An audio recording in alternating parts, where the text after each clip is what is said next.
कुरुक्षेत्र का 9वां दिन। युद्ध अब अपने चरम पर पहुंच चुका था। हर दिन के साथ विनाश बढ़ता जा रहा था, लेकिन आज का दिन कुछ अलग था। आज पितामह भीष्म का प्रकोप अपने सबसे भयानक रूप में दिखाई देने वाला था। सुबह होते ही कौरव सेना ने भीष्म के नेतृत्व में ऐसा आक्रमण किया कि पांडव सेना की पंक्तियां हिल गईं। उनके बाणों की गति इतनी तेज थी कि कोई उन्हें देख भी नहीं पा रहा था। जहां भी उनका रथ बढ़ता, वहां पांडव सैनिक पीछे हटने को मजबूर हो जाते। पांडव पक्ष में चिंता बढ़ने लगी। भीम, सात्यकी और अन्य योद्धा पूरी शक्ति से लड़ रहे थे, लेकिन भीष्म के सामने सब कमजोर पड़ते नजर आ रहे थे। अर्जुन भी बार बार उनके सामने आते, लेकिन हर बार कुछ रोक लेता। शायद सम्मान, शायद भावनाएं।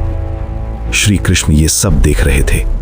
उन्हें समझ आ गया था कि अगर आज भी अर्जुन ने पूरी शक्ति नहीं लगाई तो पांडव सेना का भारी नुकसान होगा। उन्होंने अर्जुन को बार बार प्रेरित किया, ये युद्ध धर्म के लिए है, अपने कर्तव्य को पहचानो। लेकिन अर्जुन का मन अभी भी विचलित था। उनके सामने उनके ही पितामह खड़े थे, वो योद्धा जिनसे उन्होंने युद्ध की कला सीखी थी। ये केवल एक युद्ध नहीं, बल्कि भावनाओं की सबसे कठिन परीक्षा थी। इसी बीच भीष्म ने अपना आक्रमण और तेज कर दिया। पांडव सेना में चारों ओर अफरा तफरी मच गई।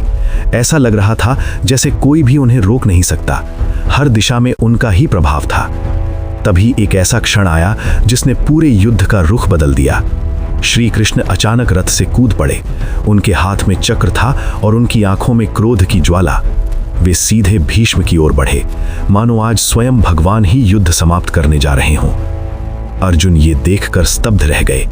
उन्होंने तुरंत कृष्ण को रोका और वचन दिया कि वे अब पूरी शक्ति से युद्ध करेंगे। ये क्षण केवल युद्ध का नहीं, बल्कि विश्वास और कर्तव्य का था। जैसे ही सूर्य अस्त होने लगा, 9वें दिन का युद्ध समाप्त हुआ। लेकिन एक बात स्पष्ट हो चुकी थी, अब ये युद्ध निर्णायक मोड़ पर पहुंच चुका है। क्या अगले दिन भीष्म का अंत होगा? कमेंट में जरूर बताएं। और ऐसे ही रोमांचक वीडियो के लिए लाइक और सब्सक्राइब करना मत भूलिए।